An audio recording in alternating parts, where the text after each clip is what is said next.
It's wise to mind the gap on Geneva Drive. It's roughly 2.5 feet wide before the parking bays on either side begin. The lines have just been freshly repainted by Darlington Council, who say they've been here for the last 15 years and they've had no complaints. But despite that, the issues are clear.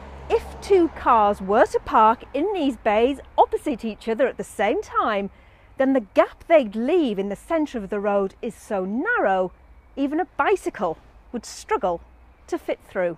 Oh, about every week. Every week it happens. Regular double park there.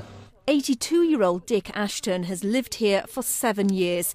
He says most of his neighbours are elderly and, like him, they worry when their road is blocked. Well, what about the fire brigade?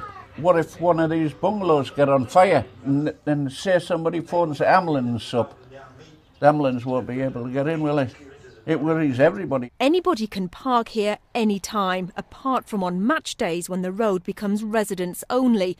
Darlington Council declined an on-camera interview with us today, but they did release a statement telling us the bays give residents the option of parking on whichever side of the road suits them best.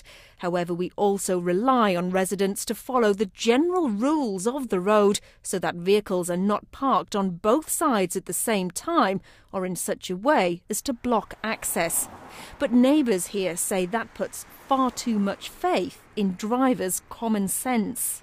It does look really silly because there's not room for anything to get past or anything else. It's just 3 lines and too close together. Ridiculous.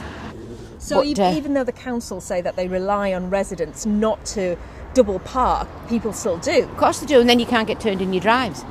The council has no plans to change the parking bays, leaving residents like Mr Ashton to make the most of days when the road is empty. Rachel Bullock, ITV News, Darlington.